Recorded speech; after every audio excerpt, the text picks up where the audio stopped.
What if everything feeling slow right now isn't a sign you're falling behind, but proof that something profound is being rearranged beneath your life? You're not losing momentum. You're being repositioned. The old motivations that used to drive you forward have gone quiet. The future you were chasing suddenly feels irrelevant. And there's this strange, neutral space where urgency used to live. Most people panic here and try to force clarity, rebuild motivation, or manufacture urgency. But this space isn't a problem. It's preparation. As 2026 approaches, many are trying to sprint toward it with the same internal structure that carried them through previous years. And that's exactly why it feels heavy. This video reveals why time feels distorted right now, which version of your identity can't cross into 2026 with you, and the subtle signs that confirm your alignment is already underway, even though it feels like nothing is happening at all.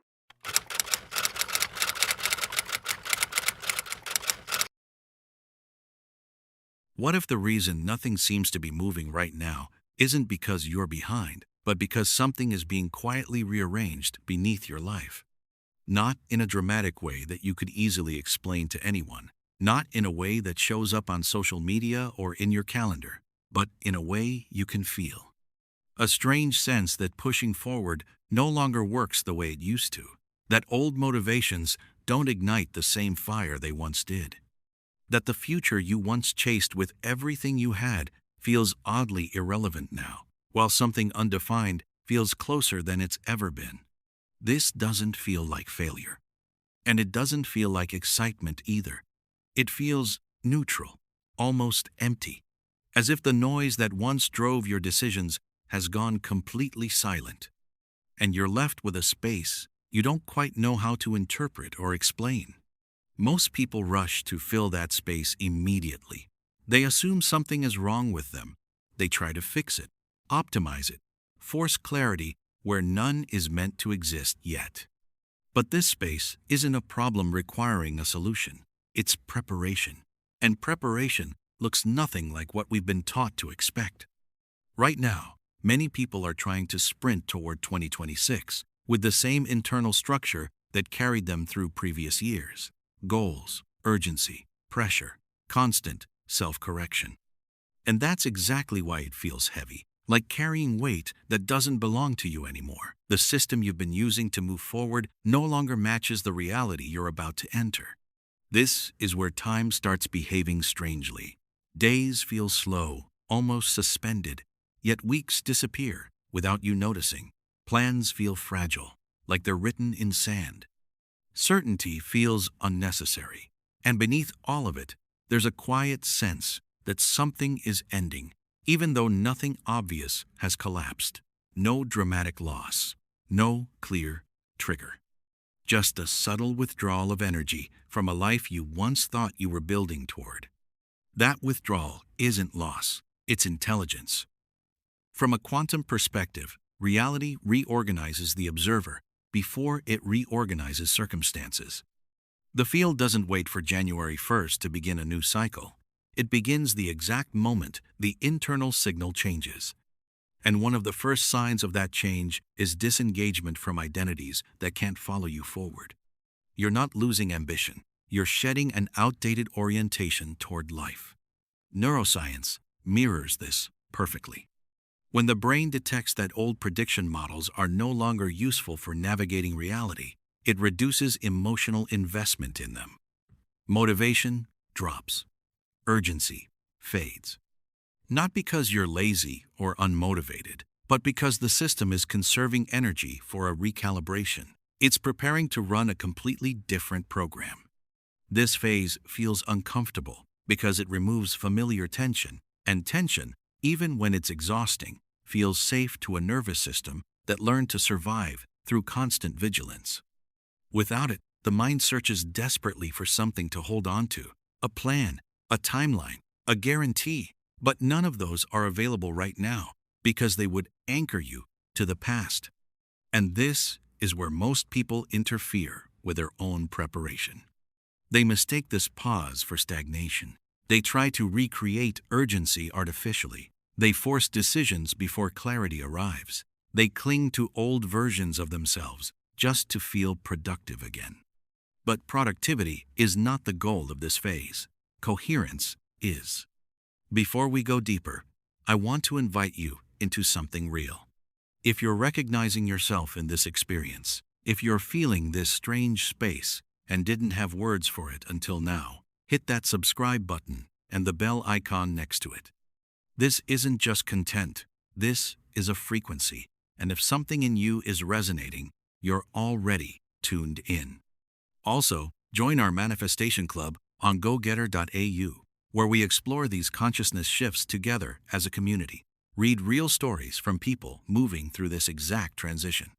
Share your own experience. This is where understanding becomes embodied, not just intellectual. The reason this preparation feels quiet is because it's happening below the level of thought. Your nervous system is adjusting. Your identity is loosening its grip. Your relationship with time itself is changing.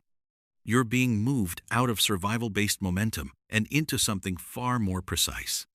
This is why forcing clarity right now feels fundamentally wrong. Clarity belongs to the next phase. This one belongs to release. Release of pressure. Release of outdated. You don't need to know what comes next yet. You only need to recognize that the stillness you're in is not an absence of movement.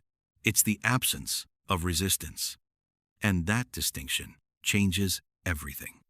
Because once resistance dissolves, reality doesn't need to be chased. It reorganizes naturally around the signal you're becoming. What you're feeling right now is not delay, it's not confusion, and it's not a mistake. It's preparation. And the reason it feels unfamiliar is because you've never entered a new cycle from this level of awareness before. One of the first things people notice during deep preparation phases is that time stops behaving the way it used to. Days can feel long and weightless at the same time. Weeks pass quickly, yet nothing seems to actually happen. The mind tries to label this as lack of progress, as wasted time. But what's actually taking place is a recalibration of how you relate to time itself. From a quantum perspective, time is not a straight line you move through mechanically. It's a relational experience that depends entirely on the observer. When the observer begins to change internally, time becomes unstable before it reorganizes. This instability is not random chaos. It's a signal that the old timeline you were synchronized with is losing relevance. This is why pushing forward feels harder right now than it ever has before. You're no longer fully synchronized with the future you were previously aiming for, but you haven't yet stabilized into the one that's forming. You're between reference points. And in that space, linear momentum dissolves. Neuroscience explains this in grounded terms. The brain is constantly predicting what comes next based on past patterns and experiences. When those patterns stop producing accurate predictions, the brain reduces its reliance on them. Motivation tied to old outcomes fades. Urgency tied to outdated goals weakens. The system slows down because it's rewriting its internal map of reality. This can feel unsettling because most people are conditioned to equate speed with success. If things are moving fast, they feel on track. If things slow down, they assume something is fundamentally wrong. But slowdown is often the clearest sign that a deeper reorganization is underway. The system is no longer running on automatic loops. In this phase, the mind may try to compensate for the discomfort. It looks for clarity, plans, timelines, reassurance. It wants to know where this is going. But clarity doesn't arrive yet, because clarity would lock you into a direction that hasn't fully stabilized. The field delays clarity until coherence is strong enough to hold it. Drop a comment right now, sharing one word that captures what you're releasing from your old timeline. Maybe it's urgency, maybe it's pressure, maybe it's control. Whatever it is, name it. Not for me, but for you. Because naming what you're letting go of is the first step in releasing it consciously. Your word matters. Comment now, and let's make this shift real together. This is where people often sabotage themselves without realizing it. They try to force certainty before the internal signal is clean. They rush decisions to escape discomfort. They attach to new goals too early, not because they're actually aligned, but because uncertainty feels intolerable to a nervous system conditioned for constant direction. But uncertainty is not the enemy here. It's the container. Quantum systems behave differently when they're observed too aggressively. Measurement collapses possibility prematurely. In human terms, that means overanalyzing this phase can freeze outcomes before they've had a chance to organize optimally. The field needs space to arrange probabilities without constant interference. That's why this period feels quiet, not empty, but quiet. The noise of striving fades, and without that noise, many people feel exposed. They're not used to existing without constant internal pressure driving them forward. But pressure is not power. Pressure is compensation for a perceived lack of alignment. When pressure dissolves, presence emerges. Presence is what allows the observer to synchronize with a new timeline, not by imagining it obsessively, but by becoming genuinely available to it. This availability can feel like stillness, boredom, or neutrality at first, because the nervous system is stepping out of survival-based acceleration. You may notice that your tolerance for chaos has decreased. Things that once felt acceptable now feel draining. Conversations, environments, obligations that relied on your old energy no longer hold you. That's not withdrawal from life. That's refinement. Time slows down because your system is learning to respond. This consolidation is essential before acceleration. Without it, speed creates fragmentation. With it, speed creates flow. This is why trying to get back to how things were never works in this phase. The nervous system won't cooperate. The motivation isn't there. The urgency feels artificial, and forcing it creates friction, not progress. The field is asking for something different now. Not effort, but alignment. Not speed, but coherence. Not planning, but presence. And once that coherence stabilizes, time reorganizes around you. Momentum returns, but it feels different, cleaner, less exhausting, less personal. End quote. Almost as if things are moving because they're meant to, not because you're pushing them. What you're experiencing right now is not lost time, it's compressed time. Time folding inward, so a new sequence can unfold outward without resistance. At a certain point in every major transition, the problem is no longer the future. The problem is who you're still trying to be while walking toward it. And this is where preparation becomes uncomfortable, because it quietly asks you to release identities that once kept you safe, productive, and validated. Most people think identity is something solid, a personality, a story, a set of traits. In reality, identity is a pattern of responses you've practiced long enough that it feels like you. And when a new timeline begins forming, that pattern either adapts or creates friction. This is why 2026 feels heavy to some and strangely calm to others. The weight isn't coming from the year itself. It's coming from the attempt to carry an identity that was built for a different frequency into a reality that no longer responds to it. Quantum physics frames this as observer mismatch. The observer collapses reality, but only when the observer is coherent with the probability field they're trying to enter. When identity lags behind intention, the collapse becomes unstable. Reality resists not because it's cruel, but because the signal is conflicted. You may notice this as an internal resistance to things that once defined you. Goals you used to defend feel optional. Roles you used to protect feel heavy. Even certain versions of success no longer feel worth the effort they demand. This doesn't mean you're losing direction. It means your system is rejecting an outdated blueprint. Neuroscience explains why this feels unsettling. Identity is encoded in neural pathways reinforced by repetition and emotional charge. When those pathways stop being reinforced, the brain experiences a temporary loss of orientation.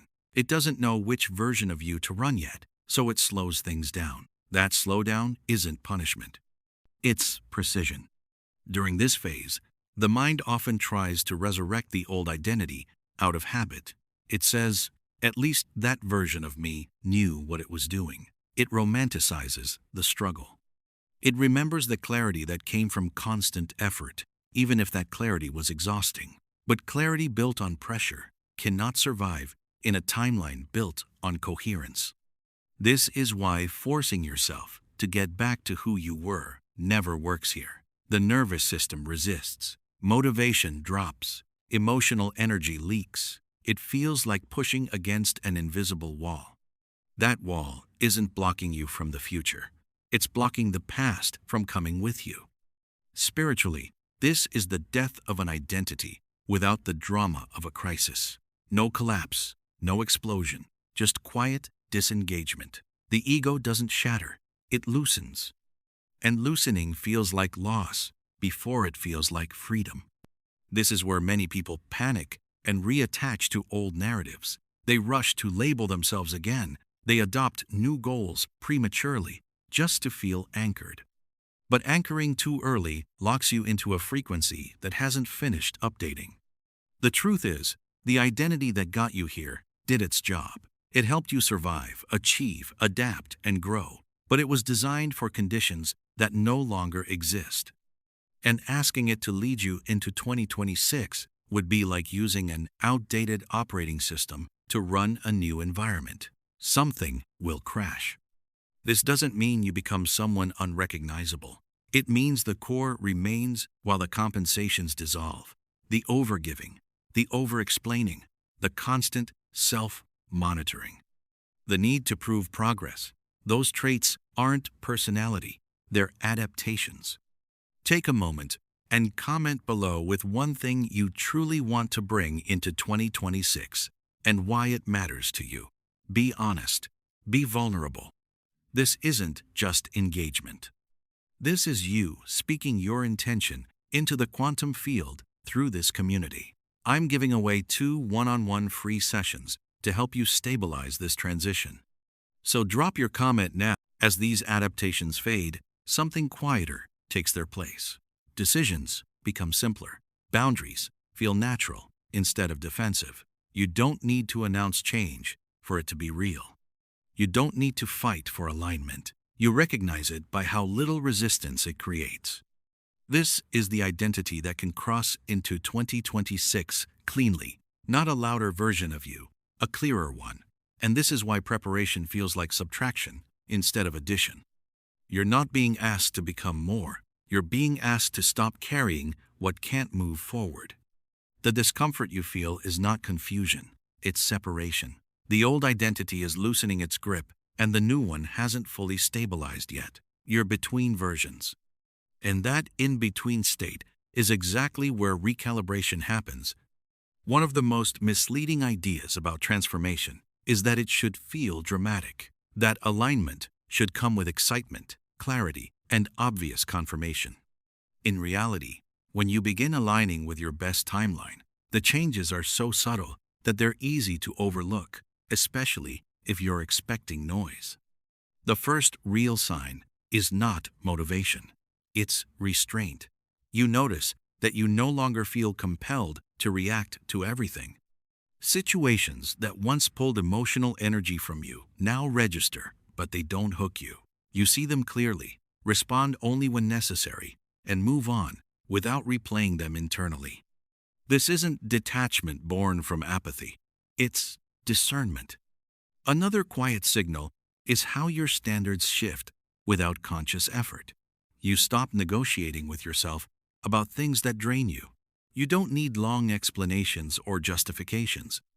Certain options simply don't feel available anymore, not because you're judging them, but because your system no longer resonates with their frequency. This is alignment expressing itself through subtraction. From a neurological standpoint, this happens when the brain reduces emotional tagging around outdated stimuli. The nervous system is no longer treating those stimuli as relevant for survival or reward. As a result, attention reallocates naturally. You're not forcing focus. Focus is choosing you. You may also notice that your relationship with effort changes. You still take action, but action feels cleaner. There's less internal resistance before starting and less exhaustion after finishing. Tasks that once felt heavy now feel neutral. Some even feel satisfying in a quiet, unremarkable way. That neutrality is important. It means action is no longer tied to proving worth or chasing relief. Another sign is a reduced need to talk about your plans. Not because you're hiding them, but because they don't need reinforcement. When alignment is real, it doesn't require validation. The impulse to explain yourself fades because explanation was part of the old identity trying to secure its position. This can feel isolating if you're not expecting it. You may notice fewer people fully understand where you're at, even if nothing outwardly dramatic has changed. Conversations feel thinner. Some connections feel complete. Again, this is not loss, it's refinement. Spiritually, this is the stage where trust becomes embodied rather than conceptual. You're not telling yourself to trust. You simply notice that you're no longer bracing for impact. The future doesn't feel threatening, even if it's undefined. And that absence of fear is one of the clearest indicators that a new timeline is stabilizing. This is also where synchronicities change character. They become less flashy and more practical. Small openings, timely information, subtle redirections that save you energy rather than excite you. The field isn't trying to impress you, it's coordinating. You might even question whether anything is happening at all. That question itself is part of the transition. The mind is used to measuring progress through intensity. When intensity disappears, it assumes stagnation. But stagnation feels heavy. This feels light. Alignment often feels like relief without celebration. And relief is powerful because it frees up energy that was previously locked in resistance. That energy doesn't rush outward immediately. It consolidates. It waits. This waiting isn't passive. It's strategic. The system is learning how to hold more without destabilizing.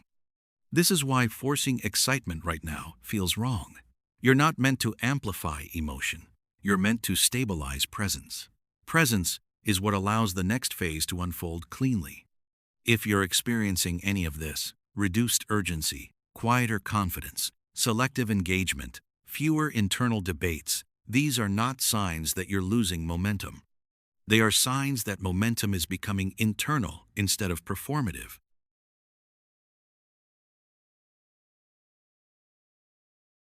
This is the phase where many people accidentally interfere. They interpret calm as complacency and reintroduce pressure. They push themselves to feel more, do more, announce more. But pressure reactivates old patterns. Calm allows new ones to take root. One of the most misunderstood phases of any real transformation is the slowdown that comes right before things permanently change. People expect momentum to feel like acceleration, urgency, and visible progress. But when a timeline is about to stabilize, the opposite often happens. Life decelerates. External movement softens. Decisions take longer to form. And instead of clarity, there's a widening sense of space. This slowdown is not a pause imposed by the universe. It's a consequence of coherence taking priority over speed. From a quantum perspective, reality reorganizes probability before it reorganizes events. And probability can't stabilize if the observer is still scattering attention across multiple futures. So the field naturally reduces external stimulation, fewer distractions, fewer dramatic developments, fewer reasons to react impulsively. This creates the conditions necessary for a clean collapse into a new timeline. Neuroscience explains the same process through regulation. When the nervous system exits chronic urgency, it stops producing constant micro-decisions. Cognitive load decreases. The brain shifts from prediction to perception. Instead of asking what's next, it becomes attentive to what's actually present. This doesn't feel productive in the traditional sense, but it's incredibly efficient. Efficiency without urgency feels strange to people who are used to measuring progress by effort. This is why many people become impatient during this phase. They sense potential, but they can't see movement yet. They feel capable, but there's nothing obvious to apply that capability to. The mind interprets this as stagnation, when in reality, it's consolidation. Consolidation is what prevents collapse later. If acceleration happened before consolidation, whatever you built would require constant maintenance. It would depend on effort instead of alignment. The field delays expansion until the internal structure can support it without strain. You may notice that things you try to force during this phase either fall flat or feel unnecessarily complicated. Opportunities don't respond the way they used to. Conversations don't open doors. Pushing doesn't produce leverage. That's not resistance. That's protection. The system is preventing you from anchoring yourself to outcomes that don't belong to the next timeline. This slowdown also reveals where attachment still exists. When external movement pauses, internal patterns become visible. Impatience, doubt, restlessness. These aren't flaws. They're signals. They show you which parts of the old operating system are still active, and once they're visible, they can dissolve. Spiritually, this phase has always been described as a crossing, not a leap yet, but a threshold. You're no longer where you were, but you're not fully where you're going. The danger here is trying to fill the gap with noise. Silence is not emptiness. Silence is alignment, waiting to stabilize. When you stop trying to speed this phase up, something subtle happens. The slowdown becomes comfortable. You stop measuring days. You stop counting progress. You begin to trust that movement doesn't need to be visible to be real. That trust itself becomes the final piece of coherence. And once coherence stabilizes, acceleration happens naturally, not explosively. Smoothly, in ways that don't require recovery afterward. This is why people often say things suddenly fell into place later on. They didn't suddenly happen. They quietly aligned while nothing seemed to be happening at all. If you're in this slowdown right now, the worst thing you can do is interpret it as a signal to push harder. That reintroduces friction. The most intelligent response is to stay present, reduce interference, and allow the field to complete its reorganization. You're not being delayed. You're being buffered. Buffered so that when movement resumes, it holds. Buffered so that when opportunity arrives, you're not scrambling to catch up. Buffered so that when 2026 opens, you enter it without dragging urgency, pressure, or old timelines behind you. The slowdown is not the end of momentum. It's the final calibration before momentum becomes irreversible. By the time you reach this stage, something important has already happened inside you. You're no longer asking how to make 2026 great. You're sensing that the way you enter it matters more than what you plan for it. And that awareness alone places you ahead of where you used to be.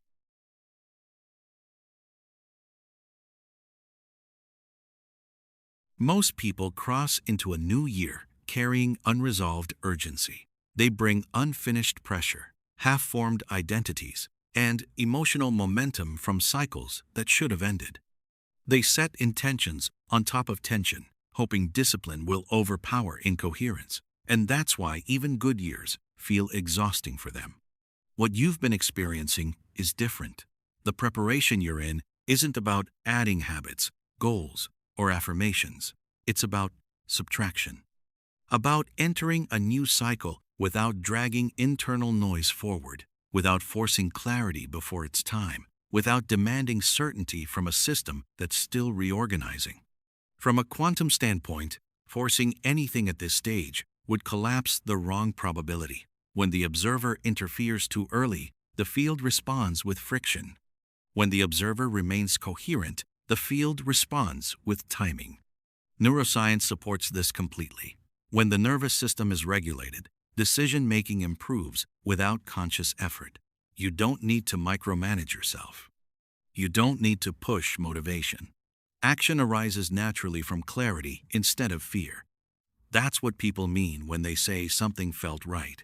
It wasn't emotional. It was aligned. This is the state you want to carry into 2026. Not excitement, not pressure, not constant self-improvement, but steadiness. Steadiness allows opportunities to land without overwhelming you. It allows growth without burnout. It allows expansion without fragmentation. And most importantly, it allows identity to stabilize at a higher baseline instead of oscillating between old and new versions of yourself. This is why doing nothing extra right now can be the most intelligent move. Not passive waiting, but active non-interference. Letting the preparation complete itself. Letting the old self finish dissolving. Letting the new orientation settle without being defined too quickly. You don't need to announce who you're becoming. You don't need to prove readiness. The fact that you're no longer forcing is the proof. As 2026 approaches, the people who thrive won't be the ones who tried the hardest. They'll be the ones who entered it light, without internal knots, without unresolved pressure, without identities that required struggle to function. That's what it means to be prepared. And if you feel called to support this transition with more structure, not structure that pushes, but structure that stabilizes, that's why Quantum Rebirth exists. It was created to help integrate identity shifts during moments like this, when something old is ending and something undefined is beginning. Alongside it, the Quantum Grimoire offers a practical space to track internal changes, release attachment consciously, and remain present while timelines reorganize. Both are available in the pinned comment whenever it feels aligned for you to go deeper. There's nothing you need to rush into, nothing you need to fix, nothing you need to force. You're not entering 2026 to chase a better life. You're entering it already prepared to live one. Make sure you share this video with someone who's been feeling this exact slowdown, questioning whether they're on the right path. For you, it might feel like just sharing content. But for someone struggling to understand this preparation phase, this could be the clarity that helps them trust the process.